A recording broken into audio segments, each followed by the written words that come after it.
Good evening guys. आज हम लोग सेकेंड सेमेस्टर का कॉस्ट एंड मैनेजमेंट अकाउंटिंग का एक चैप्टर प्रोसेस कॉस्टिंग पढ़ने जा रहे हैं।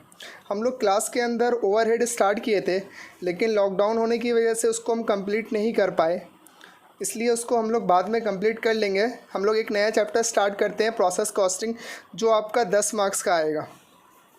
जानते हैं प्रोसेस कॉस्टिंग है क्या? Process costing is the method of costing used in industries where the materials has to pass through two or more process. Process costing method of costing है जो यूज़ होता है इंडस्ट्रीज़ पे, जहाँ पर मटेरियल पास होता है दो या दो से ज़्यादा प्रोसेस से for being converted into final product, जिससे हम क्या करते हैं बाबू, फाइनल प्रोडक्ट बनाते हैं, जिसको हम लोग बोलते हैं फिनिश गुड्स। मतलब जो रॉ मटेरियल्स है वो डिफरेंट प्रोसेस से पास हो करके फिनिश गुड्स तैयार करता है। A separate account for each process is open, और हम लोग हर प्रोसेस के लिए एक अलग अकाउंट ओपन करते हैं। And all expenditure for pertaining to a process, और जितना सारा एक्सपेंडिचर जिस प्रोसेस का है is charged to that process account, और उस सारे एक्सपेंसेस को हम लोग उस प्रोसेस पे दिखाते हैं। This method of costing is useful in manufacturing of products. ये जो मेथड ऑफ कॉस्टिंग है, प्रोसेस कॉस्टिंग की मेथड ऑफ कॉस्टिंग है, जो यहाँ कहाँ पे यूज़ होता है बाबू? स्टील इंडस्ट्री पे यूज़ होता है, पेपर बनाने के लिए यूज़ होता है, मेडिसिन बनाने में यूज़ होता है, soaps, chemicals, rubber, vegetable oil, etc। यहाँ पे लिखा हमने दिस मेथड ऑफ कॉस्टिंग। ये जो प्रोसेस कॉस्टिंग है ये यूज़ होता है क्या बनाने में? जब हम लोग मैन्युफैक्चर कर रहे हो प्रोडक्ट्स का, कौन सा प्रोडक्ट बना रहे हो, steel, paper, medicine, soaps, chemicals, rubber, vegetable oil, etc बना रहे, जहाँ पर उस इंडस्ट्री में प्रोसेस कॉस्टिंग का इस्तेमाल होता है। It is prepare to find out cost of इस ईच प्रोसेस। हम लोग क्यों बनाते हैं इस प्रोसेस कॉस्टिंग को? ताकि के हम पता कर सके, it is prepare to find out, जान सके, क्या जान सके? कॉस्ट ऑफ ईच प्रोसेस, जितना प्रोसेस बना रहे सारे प्रोसेस का।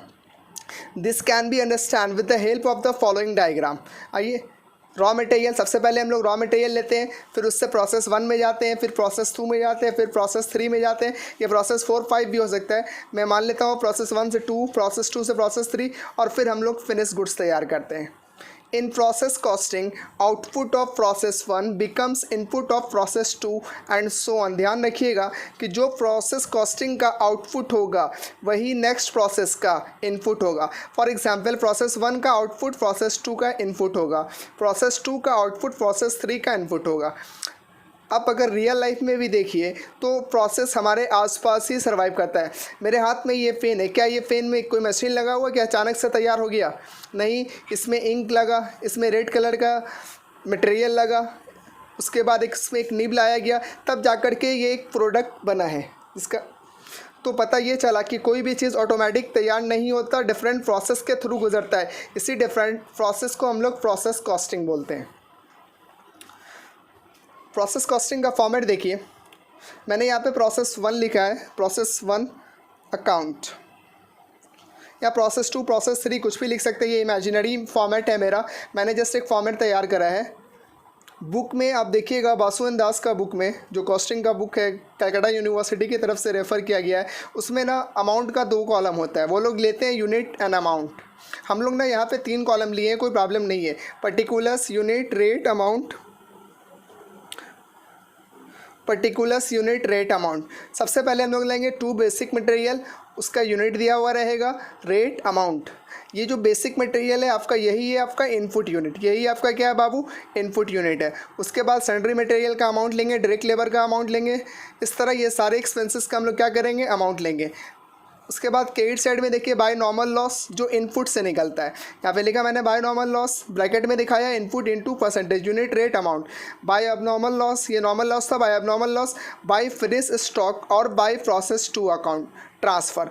ध्यान दो बाबू, यहाँ पे प्रोसेस 1 से प्रोसेस 2 में जाता है, इसलिए यहाँ पे हमने लिखा बाय प्रोसेस 2 अकाउंट और ट्रांसफ़र कर दिया। अगर सिर्फ प्रोसेस 1 अकाउंट बना रहे तो आप प्रोसेस 2 लिखने का ज़रूरत है, क्योंकि अगला प्रोसेस आपके पास है ही नहीं। जब आपके पास एक ही प्रोसेस है, एक से ज़्यादा प्रोसेस नहीं है, तो उस समय आप बाय प्रोसेस 2 अकाउंट नहीं लिखेंगे, उस समय आप लोग क्या लिखेंगे? By finish stock account. मतलब इन दोनों में से कोई एक, नेक्स्ट प्रोसेस पे जाना है तो प्रोसेस 2, इसी प्रोसेस पे रहना है तो फिनिश स्टॉक अकाउंट, मतलब इससे आगे और प्रोसेस नहीं है। उसके बाद इसको बैलेंस करेंगे, यूनिट को यूनिट से बैलेंस, यूनिट सारा ऐड कर देंगे, रेट में डैश अमाउंट सारा ऐड कर देंगे, फिर यहाँ से यूनिट ऐड करेंगे, रेट में डैश अमाउंट में अमाउंट जो भी होगा लिख देंगे। उसके बाद देखिए the cost of each process comprises the cost of material. सारे कॉस्ट ऑफ प्रोसेस में क्या क्या कॉस्ट होता है, मटेरियल कॉस्ट होता है, लेबर कॉस्ट होता है, डायरेक्ट एक्सपेंसेस होता है एंड ओवरहेड होता है। इसमें जो मोस्ट इंपॉर्टेंट चीज़ है वो ये है कि आप लोग नॉर्मल लॉस, एबनॉर्मल लॉस और एबनॉर्मल गेन को कैसे ट्रीट करेंगे। आइए देखते हैं treatment of normal, abnormal loss and abnormal gain. सबसे पहले normal loss. The cost of normal process loss is absorbed by good unit. जो आपका नॉर्मल प्रोसेस लॉस है, जो नॉर्मल लॉस है, हम लोग बचपन से पढ़ते हुए, हम लोगों ने जिन लोगों का क्लास 11-12 पे भी कॉस्ट था, उस समय उन लोगों को पढ़ाया गया था कि बाबू नॉर्मल लॉस का जो होता है ना वो सेट ऑफ हो जाता है, कंपनी से ही सेट ऑफ हो जाता है, कोई प्रॉब्लम नहीं होता है उसमें। इसीलिए बोला गया कि जो cost of normal process loss है is absorbed by good unit produced under the process. अगर कोई सामान हमारा नुकसान हो गया है तो उसको हम कहाँ से ऑब्जॉर्व करेंगे, गुड यूनिट जो प्रोड्यूस हुआ है हमारे इसमें, उसी से हम लोग क्या कर लेंगे, ऑब्जॉर्व कर लेंगे। अगर मान लो 10 रुपये का सामान हम बना रहे थे, जिसमें से 9 रुपये का सामान बना, 1 रुपये का लॉस हो गया, तो ये जो 1 रुपये का लॉस है वो 9 रुपये के सामान में ऐड कर देंगे। The account realize by the rate of normal process loss unit should be credited to process account. जो नॉर्मल लॉस होगा, जो नॉर्मल लॉस से हमारा अमाउंट आएगा, उसको हम लोग प्रोसेस अकाउंट पे क्रेडिट करेंगे। उसके बाद है abnormal loss. The total cost of abnormal process loss is credited to process account from which it arises। मतलब जिस प्रोसेस अकाउंट पे abnormal loss आएगा, हम उस प्रोसेस अकाउंट में abnormal loss अकाउंट दिखाएंगे। उसके बाद है abnormal gain। The process account under which abnormal gain arises, मतलब जिस प्रोसेस अकाउंट से अबनॉर्मल गेन अराइज करेगा, उस अकाउंट में हम लोग क्या करेंगे, अबनॉर्मल अकाउंट डेबिट कर देंगे। For your kind information, normal loss तो हर प्रोसेस में हो सकता है, लेकिन ये जो देख रहे हैं अबनॉर्मल लॉस, अबनॉर्मल गेन, इन दोनों में से कोई एक ही होगा एट अ टाइम। मतलब अबनॉर्मल लॉस भी हो सकता है, अबनॉर्मल गेन भी हो सकता है। लेकिन अगर अबनॉर्मल लॉस है तो आप क्या करेंगे, क्रेडिट साइड में दिखाएंगे प्रोसेस का, जिस प्रोसेस पे हुआ है, और अगर एबनॉर्मल गेन है तो डेबिट साइड में दिखाएंगे, जिस प्रोसेस में हुआ है। और ये भी हो सकता है कि एबनॉर्मल लॉस नहीं हो और ना ही एबनॉर्मल गेन हो, बट नॉर्मल लॉस को कोई नहीं रोक सकता, वो अकर हो सकता है, अराइज हो सकता है। चलिए हम लोग एक एग्जाम्पल लेकर के प्रोसेस अकाउंट को समझते हैं कि बनाते कैसे उसको। बाबू कॉस्ट एक डायनेमिक सब्जेक्ट है, बनाने में बहुत मज़ा आता है। इसका कोई चीज़ जो फार्मूला बेस ज़्यादा नहीं होता। अगर आपके पास कॉन्सेप्ट है सही तो आप आसानी से कॉस्ट को पकड़ सकते हैं। कॉस्ट बहुत ही आसान और इजी है। देखिए आप, from the following particular show all relevant process account and finish stock account. आपको बोल रहा है कि जितना प्रोसेस अकाउंट बनेगा उतना बनाइए और फिनिश स्टॉक अकाउंट बनाइए। तो हमें यहाँ पे देख रहा है process A and process B, तो मतलब हम 2 ही प्रोसेस अकाउंट बना सकते हैं, क्योंकि यहाँ पे रेलिवेंट बोला है तो जितना बनेगा सवाल से उतना ही बनाना है। तो हमारे पास 2 दिख रहा है, एक प्रोसेस ए, एक प्रोसेस बी, मतलब हम लोग 2 अकाउंट बना सकते हैं। और एक्स्ट्रा क्या बोला हमको, फिनिश स्टॉक अकाउंट बनाने के लिए। ये सारा इन्फॉर्मेशन दिया हुआ है, ये इन्फॉर्मेशन को हमको अकाउंट पे दिखाना है। हम आपको दिखा रहे हैं, एक एक पॉइंट को पढ़ करके हम आपको सॉल्यूशन दिखा रहे हैं।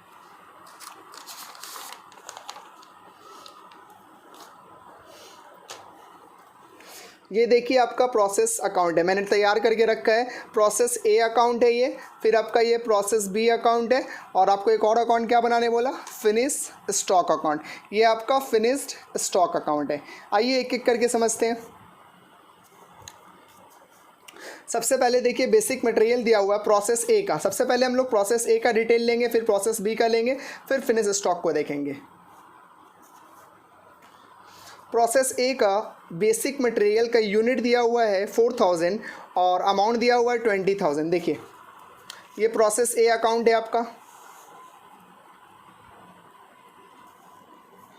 Debit credit unit rate amount, rate rupees में होगा, अमाउंट रुपीज़ में होगा, पर्टिकुलर्स। सबसे पहले टू बेसिक मटेरियल, जो आपका कितना यूनिट दिया हुआ है सवाल में, देख लीजिए एक और बार, 4000 यूनिट्स, और उसका अमाउंट कितना दिया हुआ है 20,000। हम लोग यूनिट में 4000 बैठा देंगे, अमाउंट में 20,000, रेट नहीं दिया हुआ है, हम लोग क्या करेंगे, अमाउंट डिवाइडेड बाय यूनिट, हमारा रेट कितना निकल जाएगा, 5 रुपीज़।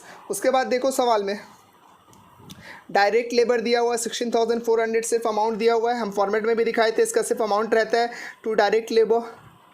फिर डायरेक्ट एक्सपेंसेस आपका 12,800, टू डायरेक्ट एक्सपेंसेस 12,800। उसके बाद देखो बाबू to other factory expenses 2,000, to other factory expenses 2,000। इसके बाद देखिए और कोई यूनिट इन्फॉर्मेशन नहीं है। उसके बाद देखिए यहाँ पे आउटपुट यूनिट दिया हुआ है, प्रोसेस ए का आउटपुट है 3,700। उसके बाद देखो नॉर्मल लॉस बोला है आज परसेंटेज ऑफ इनपुट 10%। हम आपको फॉर्मेट बताने समय बताए थे कि जो नॉर्मल लॉस होगा वो इनपुट से निकलेगा, और इनपुट कितना है मेरा 4,000। इनपुट कितना है मेरा 4,000। कैसा समझेंगे इनपुट है, क्योंकि बेसिक मटेरियल प्रोसेस ए का जो है 4,000 यूनिट्स है। यहाँ पे देखिए हमने लिखा टू बेसिक मटेरियल 4,000, यही हमारा क्या है इनपुट है। और नॉर्मल लॉस किससे निकलता है, इनपुट से निकलता है। Scrap value of each cost unit कितना है, ₹3 है। इसका मतलब है जितना नॉर्मल लॉस निकलेगा उसको हम कितना पे स्क्रैप करेंगे, ₹3 करके करेंगे। ध्यान से समझो, नॉर्मल लॉस बोला 10%, ये नॉर्मल लॉस इनपुट यूनिट से निकलता है, इनपुट यूनिट 4,000 है, और ये जो नॉर्मल लॉस जितना निकलेगा उसका रेट कितना है, स्क्रैप वैल्यू कितना है उसका ₹3। उसके बाद सवाल आगे पढ़िएगा, 3,200 units of finish goods were sold. हमने 3,200 यूनिट जो कि फिनिश गुड्स का था सेल किया है at a profit of 20% of sales. Assume that there was no opening और क्लोजिंग स्टॉक। मतलब सवाल हमने सारा समझ लिया है, आपको यहाँ तक हमने नोट किया। उसके बाद आउटपुट यूनिट है, आउटपुट कितना है मेरा 37 है। उससे पहले आपको नॉर्मल लॉस दिखाना पड़ेगा, नॉर्मल लॉस 10% बोला, ध्यान रखिएगा। तो यहाँ पे लिखा मैंने बाय नॉर्मल लॉस 10% बोला, ये इनपुट है आपका, इनपुट यूनिट कितना है 4,000 है, तो 10% कितना हो जाएगा 4,000 का 400। उसके बाद देखो इसका रेट कितना है, scrap value of each lost unit, जो आपका लॉस हुआ उसका यूनिट का, एक यूनिट का दाम कितना ₹3 ₹3। आपका नॉर्मल लॉस 10% है, 4,000 का 10% आप 400 निकाले। और सवाल बोल रहा है कि जितना स्क्रैप वैल्यू आपका बता रहा है कि जितना यूनिट लॉस हुआ उसका एक यूनिट का दाम ₹3 है, तो हमारा यूनिट कितना लॉस हुआ 400, 400 इंटू 3 1200। उसके बाद देखिए इंफॉर्मेशन में दिया हुआ है आउटपुट यूनिट 3,700, ये प्रोसेस ए का आउटपुट है। तो प्रोसेस हमारे पास दो है भाई, process A and process B, मतलब प्रोसेस ए से प्रोसेस बी में ट्रांसफ़र होगा, ये समझ में आ रहा है। By process B account transferred कितना आउटपुट है देखो तो बाबू 3,700। हम लोग यहाँ पे क्या करेंगे 3,700 दिखा देंगे। अब ध्यान देना एकदम ध्यान से बाबू, हमारे पास इनपुट यूनिट कितना है 4,000 है, आउटपुट कितना है मेरा 3,700 है। ध्यान देना एकदम, 4,000 आपका इनपुट है, 3,700 आपका क्या आउटपुट है।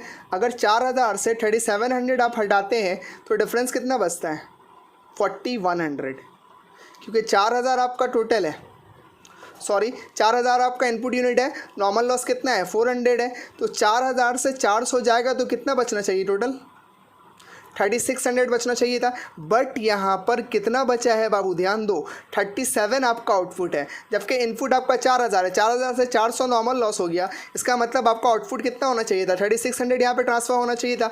बट आपका आउटपुट सवाल में कितना दिया हुआ देख लो एक बार और 3,700। इसका क्या मतलब है, ये गलत है? नहीं सर गलत नहीं है, यही आपका एबनॉर्मल गेन है। आपके पास 4,000 का था, 400 का नॉर्मल लॉस हो गया, तो आपका बचना चाहिए था यहाँ पे 3,600, यहाँ पे बचा हुआ कितना है 3,700। इसका मतलब जो 100 का डिफरेंस है वो आपका एबनॉर्मल गेन है। कैसे एबनॉर्मल गेन है, क्योंकि यहाँ पे देखिए 37 और 400 कितना हो गया 4,100, और यहाँ पे हमारे पास कितना है 4,000 है। इसका मतलब 100 का क्या है आपका एबनॉर्मल गेन है। अगर यही आंसर इस तरफ निकलता तो एबनॉर्मल लॉस हो जाता। फिलहाल एकदम समझिए, आपके 4,000 था आपके पास, जिसमें से 400 का लॉस हुआ, तो आउटपुट कितना बचना चाहिए था आपके पास 3,600, बट आउटपुट कितना है सवाल में 3,700 है। इसका मतलब ये हुआ सर कि 100 ज़्यादा है, वो 100 ज़्यादा क्या है मेरा एबनॉर्मल गेन है। अब आपको रेट निकालना पड़ेगा एबनॉर्मल गेन का और फिनिश स्टॉक का, जो हम यहाँ पे ऑलरेडी निकाल चुके हैं। हम कैसे निकालेंगे फॉर्मूला पे बता रहे हैं आपको हम।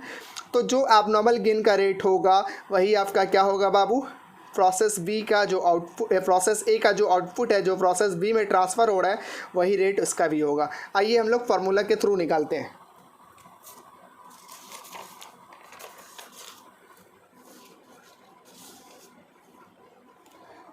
ये देखिए नोट से आपका calculation for cost per unit, cost per therefore cost per unit का फॉर्मूला है टोटल कॉस्ट। टोटल कॉस्ट का मतलब होता है, देखिएगा दिस 20,000, 16,000, 16,400, 12,800 एंड 2,000। ये तो अभी निकला नहीं है, ये तो हम लोग अभी निकालेंगे, चूँकि सवाल हमारा पहले बना हुआ है इसलिए लग रहा है। अब यहाँ पे देखिए आपके पास 20,000 है, 16,400 है, 12,800 है, फिर 2,000 है। अब नॉर्मल गेन तो हमारा यहाँ से कैलकुलेशन करके निकला है, इसका मतलब है कि आपका बैलेंस इतना ही। ये सारे को हम क्या करेंगे, ऐड करेंगे। ऐड करने से आएगा मेरा 51,200। उसके बाद चाहिए हमको अमाउंट ऑफ नॉर्मल लॉस। तो अमाउंट ऑफ नॉर्मल लॉस हमारा 1200 है। ये देखिए नॉर्मल लॉस 400 था, रेट 3 रुपया, तो अमाउंट कितना हो गया मेरा 1200। तो अमाउंट ऑफ लॉस 1200। उसके बाद हमको चाहिए इनपुट यूनिट। हमारा इनपुट यूनिट कितना है, ध्यान से देखना, 4000 है। यहाँ पे हम बैठा देंगे 4000। यूनिट ऑफ नॉर्मल लॉस कितना है 400। इसको सॉल्व करेंगे, मेरा रेट निकल जाएगा 13.89। ये प्रोसेस ए का था। अब नॉर्मल गेन 100, 13.89 आपका प्रोसेस ए का है, उसको बैलेंस करेंगे 1389। उसी तरह जो एबनॉर्मल गेन का रेट होगा वही प्रोसेस ए का आउटपुट जो प्रोसेस बी पे ट्रांसफ़र हो रहा है उसका रेट होगा, बैलेंस करेंगे 51389। यही आपका प्रोसेस ए था। आप क्या करिएगा, अब यहाँ से यूनिट को बैलेंस करिएगा 4100, जितना इधर आएगा डेबिट साइड उतना क्रेडिट साइड भी आएगा। जितना अमाउंट आया यहाँ पर 52589, यहाँ पे भी इतना ही आएगा, और आपका यूनिट में क्या हो जाएगा, रेट में क्या हो जाएगा, डैश। ये हमने प्रोसेस बी अकाउंट में ट्रांसफ़र करा। प्रोसेस बी में कितना ट्रांसफ़र करा बाबू 3700। प्रोसेस ए में आएंगे, बी में आएंगे to process A account transfer 3700। रेट कितना था 13.89, बैलेंस 51389। अब हम लोग वापस क्वेश्चन में आएंगे। प्रोसेस ए कंप्लीट हुआ, प्लीज़ टेल मी आपका क्लियर है। प्रोसेस बी में देखो यहाँ पे बेसिक मटेरियल इसका दिया हुआ नहीं और ना कभी दिया हुआ रहेगा, क्योंकि प्रोसेस ए से स्टार्ट हुआ है तो इनपुट से प्रोसेस ए का रहेगा। प्रोसेस मटेरियल एडेड कितना आया 5000 प्रोसेस बी का। ये प्रोसेस ए में नहीं था इसलिए हम लोग ये वाला नहीं लिए थे, ये प्रोसेस बी में है सिर्फ 5000। यहाँ लीजिएगा टू सन्ड्री मटेरियल्स 5000। उसके बाद सवाल देखो, direct labour 14,600, to direct labour 14,600। उसके बाद to direct expenses 10,400, to direct expenses 10,400। उसके बाद देखिए ध्यान दीजिएगा, डायरेक्ट एक्सपेंसेस के बाद other factory expenses 1600, other factory expenses 1600। उसके बाद यहाँ पे देखो नॉर्मल लॉस का परसेंटेज कितना है, इस सवाल में 5% है नॉर्मल लॉस का परसेंटेज। तो हम लोग किससे निकालेंगे, इनपुट से निकालेंगे। तो क्या ये जो 4000 है ये हमारा इनपुट है, नहीं सर ये हमारा इनपुट नहीं, ये तो प्रोसेस ए का इनपुट था। हम अभी कहाँ पर है, प्रोसेस बी में है। तो प्रोसेस बी में जो यहाँ पे दिख रहा है प्रोसेस ए का आउटपुट, हम आपको बताए थे स्टार्टिंग में, जो प्रोसेस ए का आउटपुट होगा वही प्रोसेस बी का क्या होगा, इनपुट होगा। तो हमारे लिए इनपुट अभी कितना है 3700। कौन सा प्रोसेस के लिए, प्रोसेस बी के लिए। फिर से सुन लो, प्रोसेस ए का जो आउटपुट है, जो आंसर निकला है आपका, वही प्रोसेस बी का यानी नेक्स्ट प्रोसेस का इनपुट होगा। तो यहाँ पे हमारा इनपुट कितना है 3700। कितना परसेंट बोला नॉर्मल लॉस 5%। तो इनपुट 3700, इसका 5% निकालिएगा 185 आएगा। इसका स्क्रैप वैल्यू कितना दिया देख लो, 4 रुपया। 4 रुपये से मल्टीप्लाई करिए कितना आएगा 740। प्लीज़ टेल मी यहाँ तक आपका क्लियर है। और एक बात बाबू, सवाल को मेरे साथ साथ वीडियो देखते हुए सॉल्व करते जाइएगा, ताकि आपको वापस नहीं देखना पड़े और वापस नोट नहीं करना पड़े। उसके बाद देखो कोई और इन्फॉर्मेशन है यहाँ पे, नहीं सर कोई और इन्फॉर्मेशन नहीं है। अब वही देखना है कि इसका आउटपुट कितना है, इसका आउटपुट 3500 है आउटपुट। अब तो एक बार और सवाल देखो, प्रोसेस ए के बाद प्रोसेस बी, क्या प्रोसेस सी है यहाँ पर, प्रोसेस सी नहीं है सर। इसका मतलब प्रोसेस बी से प्रोसेस सी में नहीं जाएगा, तो कहाँ जाएगा। हम आपको बताए थे कि जब हमारे पास फर्दर कोई प्रोसेस ना हो तो जो आखिरी प्रोसेस रहेगा उसका जो आउटपुट निकलेगा उसको हम लोग फिनिश स्टॉक में ट्रांसफ़र करेंगे। जैसे प्रोसेस ए का आउटपुट निकला था, या निकला हुआ नहीं था, सवाल में दिया हुआ था, तो प्रोसेस ए का आउटपुट हम कहाँ ट्रांसफ़र किए थे, प्रोसेस बी में, क्योंकि हमारे पास फर्दर प्रोसेस बी था। लेकिन प्रोसेस बी के लिए फर्दर प्रोसेस सी नहीं है, इसका मतलब ये कहाँ पर जाएगा, फिनिश स्टॉक में जाएगा। देखो इस सवाल में फिनिश स्टॉक अकाउंट बनाने बोला है, तो आपको लगता होगा फिनिश स्टॉक अकाउंट बनाने बोला है इसलिए सर फिनिश स्टॉक अकाउंट में ट्रांसफ़र कर दे रहे। सवाल में फिनिश स्टॉक अकाउंट नहीं भी बनाने बोलेगा, आपका जो आखिरी प्रोसेस होगा उसका आउटपुट फिनिश स्टॉक में जाएगा। बाय फिनिश स्टॉक अकाउंट 3500, ये 3500 आपका सवाल में दिया हुआ था, मैंने दिखा दिया। फिर अपना इनपुट देखो कितना था 3700। यहाँ पे नॉर्मल लॉस कितना का हुआ 185 का। अब 3700 से 185 लॉस करो, लेस करो, कितना आ रहा है 3700 से अगर आप 185 लेस करिएगा तो आपका कितना आएगा बताइए। शायद आपका आएगा 3515 3515 आएगा। कितना आएगा बाबू? 3515। लेकिन यहाँ पे हमने कितना लिया? 3500 लिया। ध्यान से देखो, 3700 हमारा इनपुट है, हमारा लॉस कितना का हो गया? 185 का। तो हमारे पास बैलेंस कितना बचना चाहिए? 3515 रुपया बचना चाहिए। लेकिन हमारा सवाल हमको कितना दे रहा है आउटपुट? देख लो फिर से, हमारा सवाल हमको आउटपुट दे रहा है 3500। ये आउटपुट उसको कितना देना चाहिए था? 3515। क्यों? क्योंकि हमारे पास इनपुट था 3700। चलो 185 का लॉस हो गया। तो अगर हम 3700 से 185 लेस करते हैं तो हमारे पास बैलेंस बच रहा है 3515। इसका मतलब फिनिश स्टॉक में कितना ट्रांसफ़र होना चाहिए था? 3515। लेकिन सवाल में हमको कितना बोला ट्रांसफ़र करने के लिए? 3500। अब सवाल पूछता है आपसे कि क्या ये एबनॉर्मल गेन है या फिर एबनॉर्मल लॉस है? अब बताइए, एबनॉर्मल गेन है या एबनॉर्मल लॉस है? सही से समझो, यहाँ पर इनपुट ज़्यादा था आपका और आउटपुट क्या है? कम है। कितना कम है?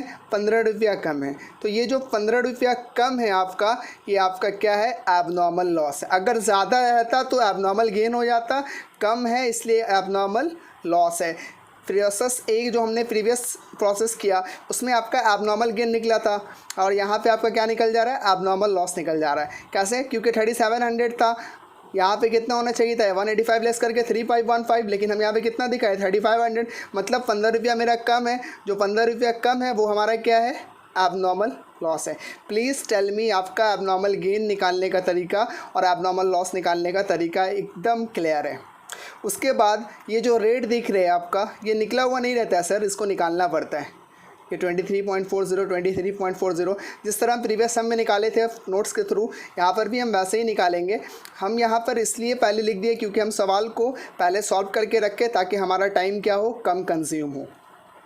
आइए हम आपको दिखाते हैं कि ये 23.40 कैसे निकला। जिस तरह हमने प्रोसेस ए का निकाला था, टोटल कॉस्ट लिया था, फिर अमाउंट ऑफ नॉर्मल लॉस लिया था, फिर उससे डिवाइड किया था इनपुट यूनिट, उससे माइनस किया था यूनिट ऑफ नॉर्मल लॉस। इसी फार्मूला से हम लोग प्रोसेस बी का निकालेंगे। तो एक दफ़ा फार्मूला हमने लिख दिया, प्रोसेस ए का निकाला, फिर प्रोसेस बी का निकालेंगे। प्रोसेस सी रहता तो प्रोसेस सी का निकालते। फिलहाल प्रोसेस बी हमारा है तो हम लोग सबसे पहले प्रोसेस बी का टोटल कॉस्ट लेंगे। टोटल कॉस्ट कहाँ से लेंगे? आइए दिखाते हैं। This this this this this, ये सारे को ऐड कर देंगे। कितना आएगा? ऐड करिएगा आपका तो 82,989। उसके बाद क्या चाहिए? Amount of normal loss. बताओ अमाउंट ऑफ नॉर्मल लॉस कितना है? 740। यहाँ पे दिखा दीजिएगा अमाउंट ऑफ नॉर्मल लॉस 740। उसके बाद इनपुट यूनिट कितना है? 3700। इनपुट यूनिट 3700 और यूनिट ऑफ नॉर्मल लॉस आप देखिए कितना है? 185। यहाँ पे दिखा देंगे हम लोग 185। सॉल्व करेंगे, हमारा रेट कितना आ जाएगा? 23.40। मतलब इसी फार्मूला से, जिससे फार्मूला प्रोसेस ए का निकला था उससे प्रोसेस बी का भी निकलेगा। तो प्रोसेस बी का 15 इंटू 23.40 351। उसके बाद से 3500 को 23.40 से करेंगे 81898 81898। मतलब जिस तरह फिनिश स्टॉक का जो रेट होगा वही रेट एबनॉर्मल लॉस का होगा। जिस तरह प्रीवियस सम में फिनिश स्टॉक का जो रेट हुआ था उसी तरह एबनॉर्मल गेन का भी रेट हुआ था। प्लीज़ टेल मी, यहाँ तक आपका क्लियर है?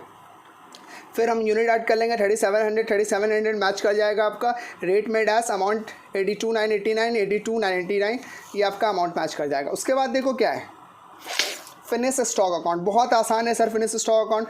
यहाँ पे हम लिखे बाय फिनिश स्टॉक अकाउंट, यहाँ लिखेंगे टू प्रोसेस बी अकाउंट 3500 23.40 का रेट था 81898। उसके बाद सवाल देखो, अब फिनिश स्टॉक से एक्चुअली हम लोग सेल करते हैं। सेल कितना कर रहे हैं हम लोग? 3200 यूनिट्स। कितना प्रॉफिट पर? 20% प्रॉफिट पर। तो हम लोग को रेट निकालना पड़ेगा। बाय सेल यूनिट कितना है मेरा? 3200। रेट निकालना पड़ेगा। नोट्स में आएंगे फिर वापस। यहाँ देखिए कैलकुलेशन फॉर सेलिंग प्राइस पर यूनिट। कॉस्ट पर यूनिट कितना दिया हुआ था हमारा? यहाँ पे देखिए 23.40। एक ये भी कॉस्ट है 13.89। हम लोग प्रोसेस ए का कॉस्ट नहीं लेंगे सेल करते समय, हम किसका कॉस्ट लेंगे? प्रोसेस बी का। क्योंकि प्रोसेस ए का प्रोडक्ट सेल नहीं हो रहा है, प्रोसेस बी में जो बच रहा है वो उसमें से 3200 सेल हो रहा है। आप देखिए सवाल, बोल रहा है कि 3200 units of finish goods were sold. जो फिनिश गुड्स बचा हुआ है उसका 3200 हम सेल कर रहे हैं। तो सवाल में देखो तो बाबू फिनिश गुड्स कहाँ पे लिखा हुआ है, प्रोसेस ए में लिखा हुआ है, प्रोसेस ए में तो प्रोसेस बी लिखा हुआ है, फिनिश गुड्स कहाँ पे लिखा हुआ है, प्रोसेस बी में। इसका मतलब हम लोग किसका सेल कर रहे हैं, प्रोसेस बी का जो बचा हुआ है उसको सेल कर रहे हैं। तो हमारे पास फिनिश गुड्स का स्टॉक कितना है, 3500 है, इसमें से हम 3200 सेल कर रहे हैं। तो इसका रेट कितना है, 23.40। इसका मतलब हम रेट कौन सा पे निकालेंगे, 23.40 से निकालेंगे। देखिए आप, कैलकुलेशन फॉर सेलिंग प्राइस पर यूनिट, कॉस्ट पर यूनिट दिया हुआ आपका 23.40 और यहाँ पे सेल का परसेंटेज बोला है 20% on sale, 20% of sale. But यहाँ पे देखो तुम ध्यान से, यहाँ पे कॉस्ट दिया हुआ, लेकिन प्रॉफिट किस पे निकालने बोला है, सेल पे। तो आपको याद होगा बाबू कि अगर कॉस्ट पे निकालने बोलता है और हमारे पास सेल पे निकालने बोला लेकिन हमारे पास है कॉस्ट, तो हम लोग क्या करेंगे, कन्वर्ट करेंगे। आपको बोला 20% ऑन सेल, 20% ऑन सेल का मतलब होता है, आप ऐसे लिख सकते हैं ना 20/100, या फिर इसको लिख सकते हैं 1/5। 20% को हम लोग लिख सकते हैं 20/100, या फिर इसको लिख सकते हैं 1/5। तो 1/5 ऑन सेल बोला, 1/5 ऑन सेल। तो आपको निकालना किस पर है, कॉस्ट पे, क्योंकि आपके पास यहाँ पे कॉस्ट पर यूनिट दिया हुआ, सेल पर यूनिट दिया हुआ नहीं है। लेकिन प्रॉफिट किस पे निकालने बोला है, सेल पे, लेकिन सेल है नहीं कि हम प्रॉफिट निकालेंगे। तो प्रॉफिट किस पे निकालेंगे, कॉस्ट पे। जब ऐसा बोलेगा तो आपको कन्वर्ट करना पड़ेगा। ध्यान दीजिए एक बार, यहाँ बोला 20% ऑन सेल, बट सेल सवाल में नहीं है। तो 20% ऑन सेल का मतलब होता है 20/100, या फिर इसको आप शॉर्टकट में लिखे तो 1/5 on sale, 1/5 on sale. But आपको निकालना किस पे, यहाँ पे कॉस्ट पे। तो आप क्या करिएगा, एक कम कर दीजिए। अगर बोलता है 1/5 ऑन सेल तो कॉस्ट होगा 1/4 ऑन कॉस्ट।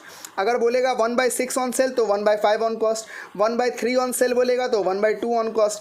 मतलब अगर यहाँ से मान लो 1/3 ऑन सेल बोलता है तो आपका आंसर अगर कॉस्ट से निकल रहा है तो 1/2 ऑन कॉस्ट हो जाएगा।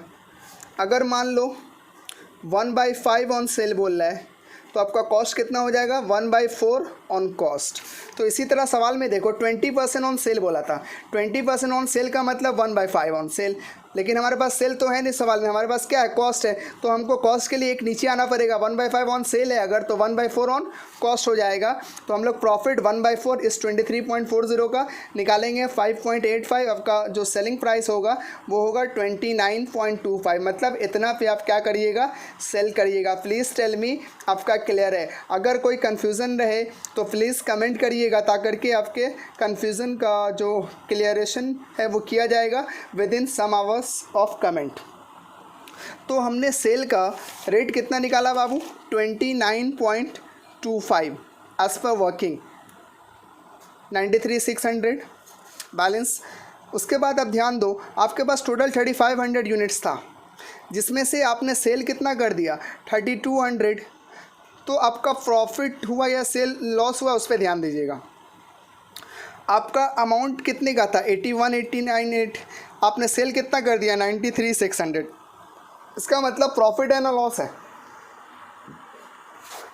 सर प्रॉफिट है। क्यों सर, क्योंकि 81,898 रुपये का सामान हमने 93,600 मतलब 81,898 रुपीज़ का सामान हमने सेल कितने पे कर दिया, 93,600 पे। तो हमारा प्रॉफिट कितना का हो गया, 18,722, 18,722 का आपका प्रॉफिट हो गया, जिसको हम लोग ट्रांसफ़र करेंगे to costing PL account, profit transfer.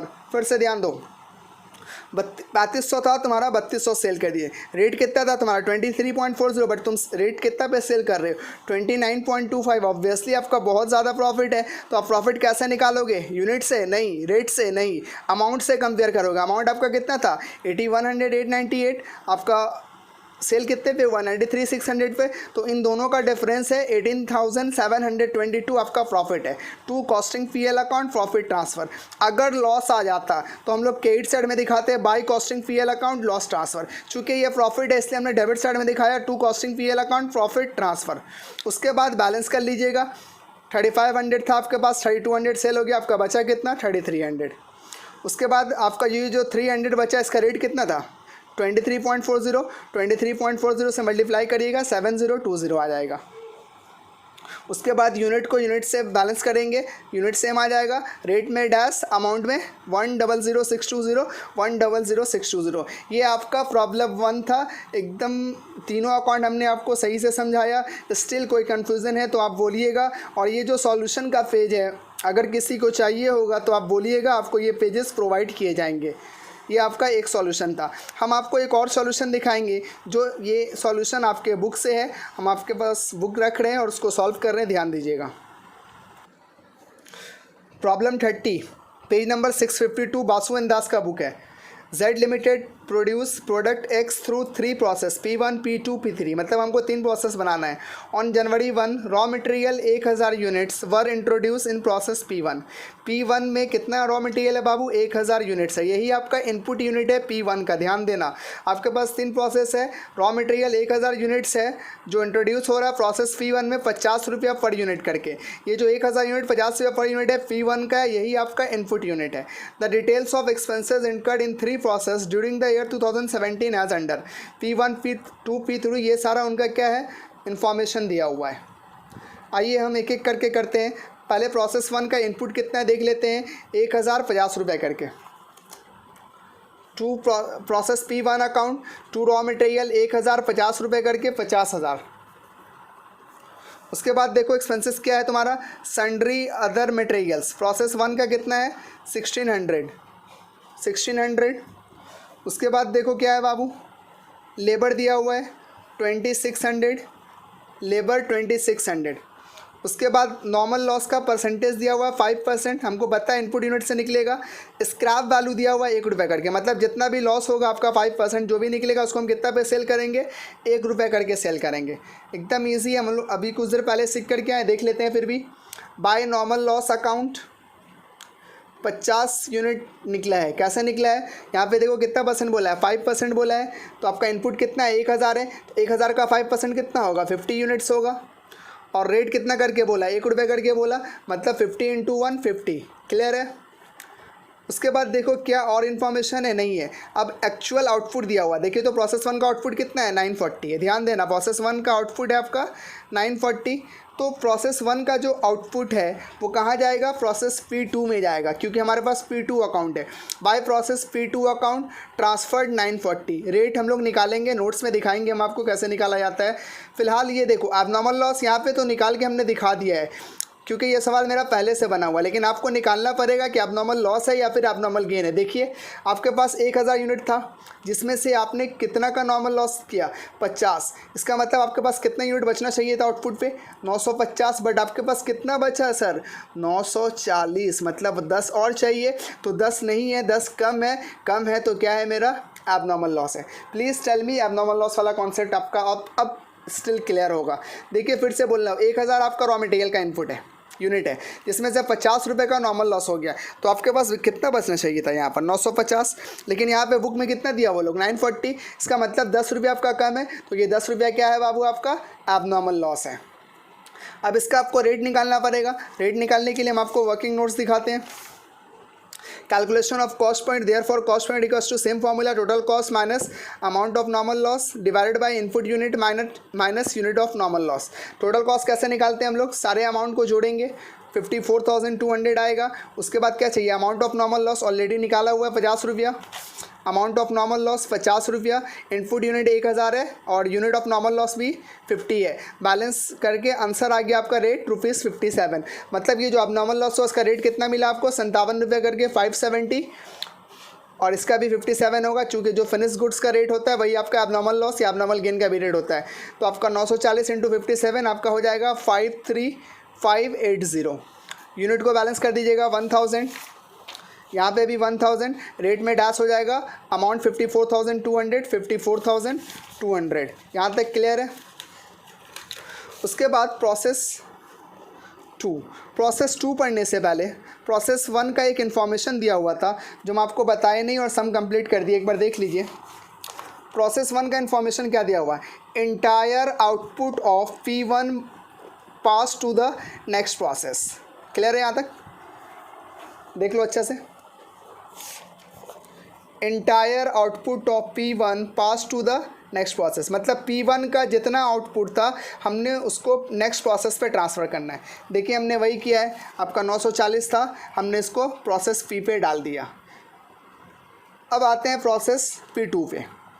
Process P2 पे जब हम लोग प्रोसेस P2 बनाएंगे तो प्रोसेस 1 का जो आउटपुट निकला ये 940 का, इसको यहाँ पे दिखाएंगे 940 57 करके निकला था 53580।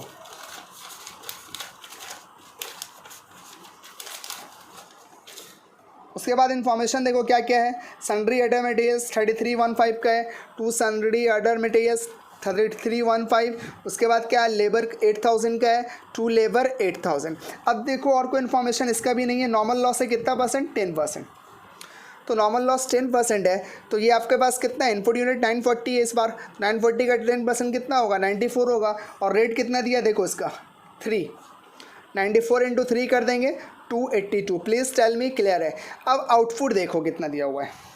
आउटपुट दिया हुआ है यहाँ पर 846 प्रोसेस P2 का, लेकिन यहाँ पे कुछ इन्फॉर्मेशन है। क्या इन्फॉर्मेशन है, ध्यान दो। देखो इन्फॉर्मेशन है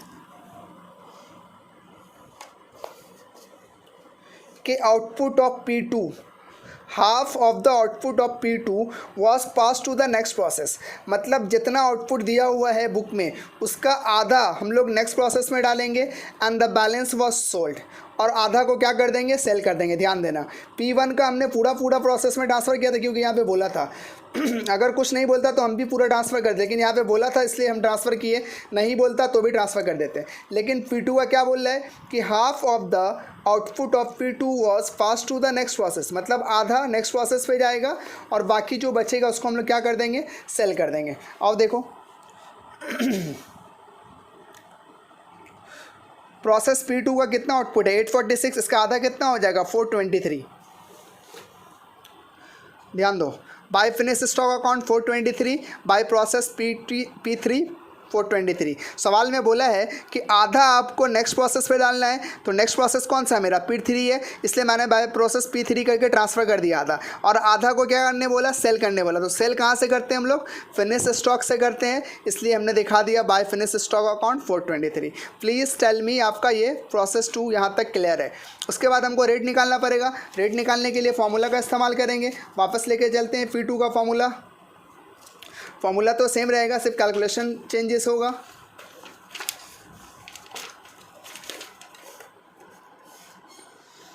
यहाँ पे देखो टोटल कॉस्ट कितना है, 53,580 को ऐड करो, 33,158 को ऐड करो, सॉरी 3315 को ऐड करो, 8000 को ऐड करो, कॉस्ट आएगा 64,895।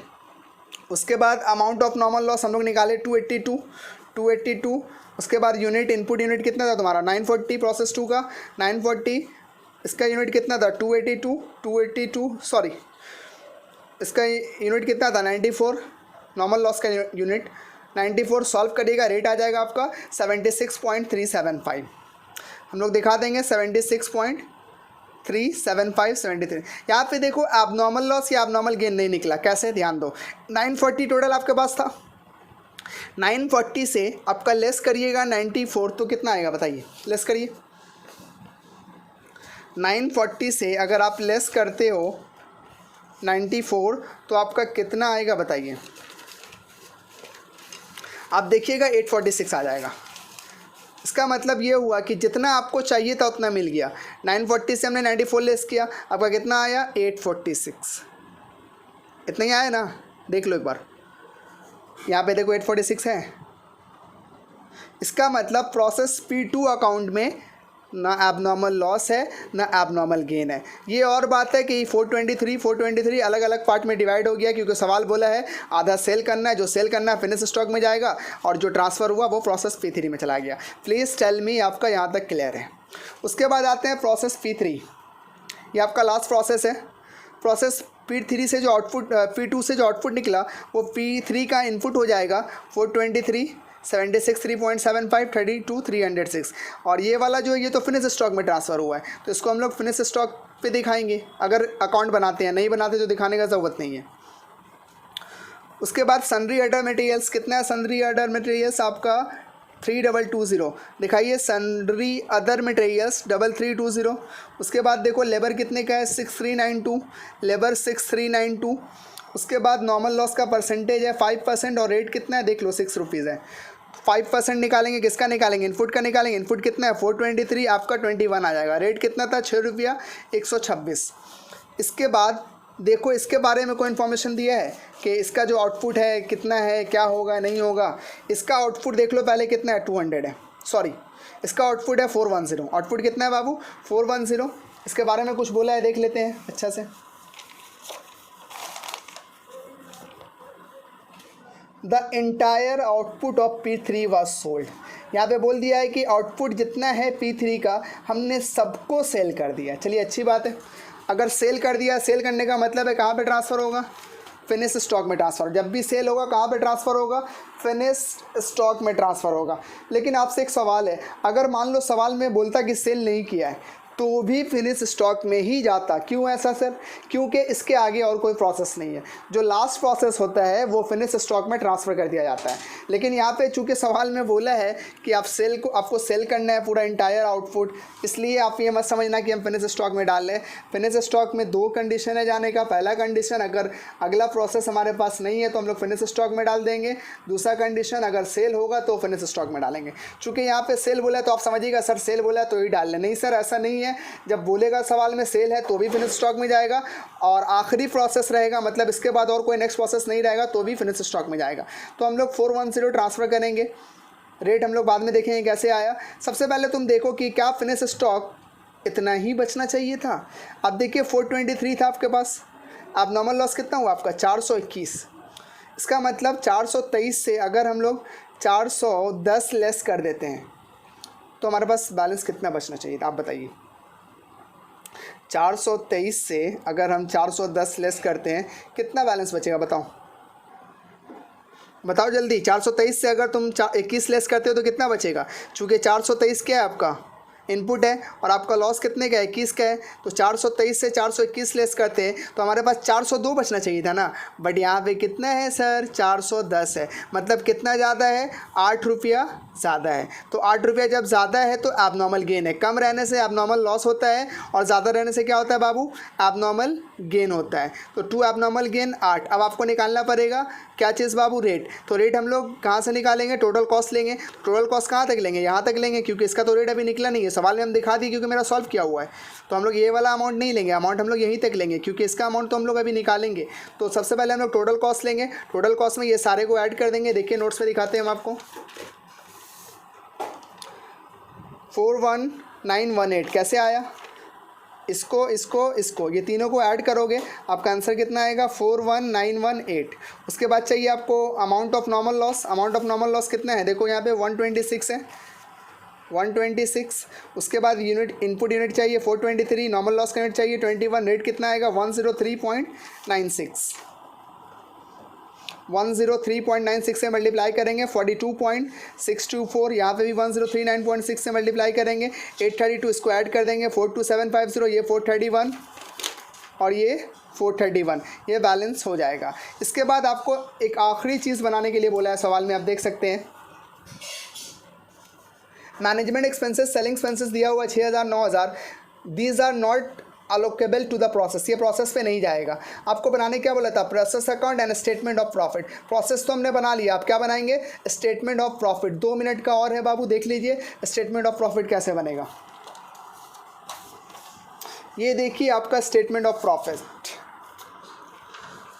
देखो बुक में जो स्टेटमेंट ऑफ प्रॉफिट बनाया है उसके ऊपर नहीं जाइएगा, हम आपको आसान तरीके से बना करके दिखाते हैं और टाइम कंज्यूम भी कम होगा। बुक में आप देखिएगा नॉर्मल लॉस अकाउंट बनाया है, अब नॉर्मल लॉस अकाउंट बनाया है, अब नॉर्मल गेन अकाउंट बनाया है, फिनिश स्टॉक अकाउंट बनाया है, तब जा करके शायद स्टेटमेंट ऑफ प्रॉफिट बनाया है। आप लोग उस पर ध्यान नहीं दीजिएगा, जो हम बता रहे हैं उसको देखिएगा। स्टेटमेंट ऑफ प्रॉफिट और लॉस में सबसे पहले आपने सेल कितना किया वो देखिएगा। यहाँ पे देखिए फिनिश स्टॉक में कितना ट्रांसफर किए थे आप 423, फिर यहाँ पे कितना ट्रांसफ़र किए 410। तो आपने 2 सेल किया, एक प्रोसेस 2 पे 423 का और एक प्रोसेस 3 पे 410 का। सवाल देखो एक बार, सेल प्राइस कितना दिया हुआ है प्रोसेस 1 का 70, बट प्रोसेस 1 में सेल हुआ ही नहीं है। प्रोसेस 2 में सेल हुआ 100 रुपीज़ करके, तो प्रोसेस 2 का हम यहाँ पे सेल कर रहे हैं ना 423, तो रेट कितना होगा 100 बैलेंस हो जाएगा 42,300। उसके बाद प्रोसेस 3 का भी सेल कर रहे हैं हम लोग, देख लो यहाँ पे। तो प्रोसेस 3 का जो सेल कर रहे हैं उसका रेट कितना दिया हुआ 200। यहाँ पे हम लोग क्या करेंगे 200 से मल्टीप्लाई कर देंगे, आपका बैलेंस आ जाएगा 82,000, बैलेंस कर दीजिएगा 124,300। आप यहाँ पर एक बार देखो प्रोसेस 1 का भी सेल का यूनिट दिया हुआ, सेल का रेट दिया हुआ था, सेल प्राइस, लेकिन प्रोसेस 1 में सेल नहीं हुआ। आप देख लीजिए अपना प्रोसेस 1 में आपने प्रोसेस P2 लिखा था, प्रोसेस 2 में आपने फिनिश स्टॉक लिखा मतलब सेल हुआ है, प्रोसेस 3 में आपने क्या लिखा फिनिश स्टॉक मतलब सेल हुआ। तो सेल कहाँ पे हुआ प्रोसेस 2 में और प्रोसेस P3 में। इसका मतलब हम लोग किसका लेंगे, सिर्फ प्रोसेस P2 का लेंगे और प्रोसेस P3 का लेंगे, जो हमने ले लिया। उसके बाद लेस करेंगे कॉस्ट ऑफ गुड्स सोल्ड। आपने जो सेल किया ये P2 एंड P3 को, इनका कॉस्ट ऑफ गुड्स सोल्ड कितना था। P2 का कॉस्ट ऑफ गुड्स सोल्ड लेना है, P3 का कॉस्ट ऑफ गुड्स सोल्ड लेना है। इसका मतलब आइए सॉल्यूशन में देखिए P2 का कॉस्ट ऑफ गुड्स सोल्ड कितना है, फिनिश स्टॉक कितना था, ये देखो 423 था, इसका कॉस्ट कितना था 32,307। यहाँ पे फिनिश स्टॉक कितना है 410 है, इसका कॉस्ट कितना था 42,624। ध्यान दो ये आपका कॉस्ट ऑफ गुड्स सोल्ड है, मतलब 32,307 का, और यहाँ पर 42,624। इसका मतलब 32,307 का है एक, और एक है 42,624 का। यहाँ पे हम दिखा देंगे डायरेक्टली 32,307, 42,624 ऐड करेंगे 74,931, इससे इसको लेस कर देंगे 49,369, आपका ये निकल जाएगा gross profit. Please tell me यहाँ तक आपका क्लियर है। उसके बाद है लेस करिएगा expenses and losses. Expenses and losses book में मैनेजमेंट एक्सपेंसेस देखिएगा लास्ट में दिया हुआ है 6,000 दिखा दे रहे हैं आपको। मैनेजमेंट एक्सपेंसेस यहाँ पे 6,000 है और आपका सेलिंग एक्सपेंसेस 9,000। देखिए management expenses and selling expenses 6 और 9। Management expenses 6,000, selling expenses 9,000। उसके बाद आपको चाहिए एबनॉर्मल लॉस। इसके लिए आपको बनाना पड़ेगा एबनॉर्मल लॉस अकाउंट, लेकिन हम कहते हैं सर आपको एबनॉर्मल लॉस अकाउंट बनाने का एकदम ज़रूरत नहीं है, हम आपको एकदम शॉर्टकट तरीका बताते, बस ध्यान से सुनिएगा, वरना फिर आपको एबनॉर्मल लॉस अकाउंट बनाना पड़ जाएगा और टाइम कंज्यूम होगा। हम आपका टाइम सेव करते हुए एबनॉर्मल लॉस अकाउंट आपको नहीं बनाने देंगे। बताओ एबनॉर्मल लॉस कहाँ हुआ था। सर एबनॉर्मल लॉस दिख रहा है प्रोसेस P1 में, चलो अच्छी बात है, यहाँ पे दिख रहा है। और कहीं दिख रहा है, देखो देख लेते हैं। Sir abnormal loss credit side ही आता है इसलिए इधर देख रहे हैं।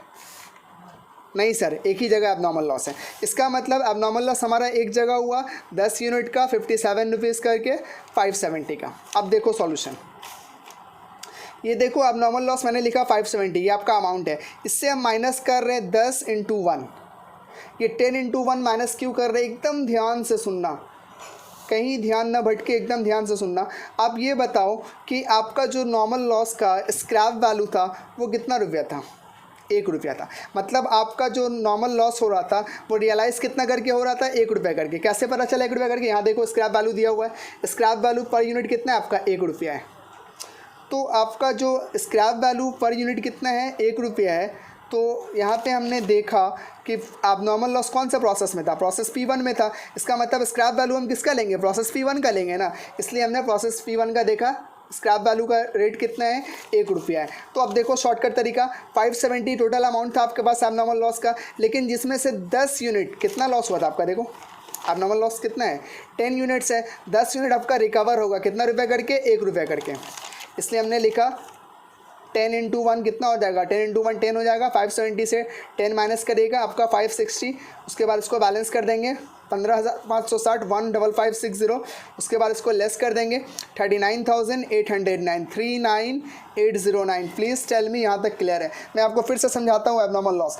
एबनॉर्मल लॉस टोटल आपका अमाउंट कितना है देख लो, 570 का है, और रेट कितना का है, यूनिट कितना का है 10। स्क्रैप सेल कितने पे हो रहा है, 1 रुपये पे हो रहा है। तो हम लोग क्या करेंगे, 570 टोटल आपका एबनॉर्मल लॉस होना चाहिए था, बट आपका स्क्रैप सेल का रेट 1 रुपया है, तो 10 × 1 कितना, आपको 10 रुपया मिल जाएगा। इसका मतलब 570 - 10 560। क्लियर है, वेरी गुड। उसके बाद फॉर्मेट पे हम लोग लेंगे एबनॉर्मल गेन, जो कि ऐड होगा तो हम देखेंगे ना एबनॉर्मल गेन है या नहीं। आइए देखते हैं। प्रोसेस 1 में तो होगा नहीं क्योंकि एबनॉर्मल लॉस था। प्रोसेस P2 में एबनॉर्मल लॉस या एबनॉर्मल गेन कुछ भी नहीं है। हाँ सर, प्रोसेस फी 3 में भी नहीं है सही से देख। प्रोसेस फी 3 में एबनॉर्मल गेन कितना अमाउंट है सर? 832। और स्क्रैप सेल कितना रुपये में हो रहा है? 6 रुपये में। देख लो स्क्रैप सेल कितना में हो रहा है? 6 रुपये में। बुक में देखना है, बुक में भी देख लो। P2 का तो ज़रूरत नहीं है हमें। P3 का स्क्रैप सेल कितना है? 6 रुपये। इसका मतलब 832 रुपया का हमारा एबनॉर्मल गेन है, जिसमें से 8 यूनिट का एबनॉर्मल गेन है टोटल। तो ये 8 यूनिट आपका 6 रुपये करके क्या होगा? रियलाइज़ हो जाएगा। तो 8 × 6 कितना होगा? 48। 832 से आप 48 लेस कर देना, आएगा 784। इसको ऐड कर देना 34,593। ये आपका था नेट प्रॉफिट और यही आपका था statement of profit and loss. अगर आपको क्लियर है यहाँ तक तो अच्छी बात है, और अगर कोई कन्फ्यूज़न है तो प्लीज़ प्लीज़ प्लीज़ आप पूछिएगा, कमेंट करिएगा। और जो लोग नए हैं यूट्यूब पर, इस चैनल पर, प्लीज़ सब्सक्राइब कर दीजिएगा, पहला बात। दूसरी बात ये कि जिन लोगों को ये जो कॉपी हमने आपको बना करके दिखाया है, सॉफ्ट कॉपी चाहिए तो आप क्या करिएगा बाबू, सॉरी हार्ड कॉपी चाहिए या फिर सॉफ्ट कॉपी चाहिए, जो भी चाहिए आप कमेंट करिएगा। हम लोग कोशिश करेंगे कि आप तक पहुंचा दिया जाए। ये आपका पूरा सॉल्यूशन था 2 प्रॉब्लम का। अब एज़ पर रूल्स रेगुलेशन या फिर जो मेरी आदत है उसके अकॉर्डिंगली आपको कुछ होमवर्क करना पड़ेगा। होमवर्क हम आपको दिखा रहे, ध्यान से देखिएगा। लिस्ट ऑफ होमवर्क, बासुन दास का बुक से होमवर्क करिएगा। प्रॉब्लम 21, 22, 23, 29 नहीं करिएगा। सिंपल बात, रेड पेन से जो मार्क किया हुआ उसको नहीं करिएगा। पेज नंबर 640 का था ये। उसके बाद एक्सरसाइज 34, 41, 42, 31, 39, 40 करना नहीं है क्योंकि रेड मार्क है। 41, 42, 37 करना नहीं है। पेज नंबर 682 पे ही है। एक्सरसाइज 52, 53, 56, 64, बाकी जो रेड मार्क है मैंने पूछा नहीं है, नहीं करना है। उसके बाद है बस इतना ही होमवर्क है, इसको आप लोग करिएगा। Thank you so much.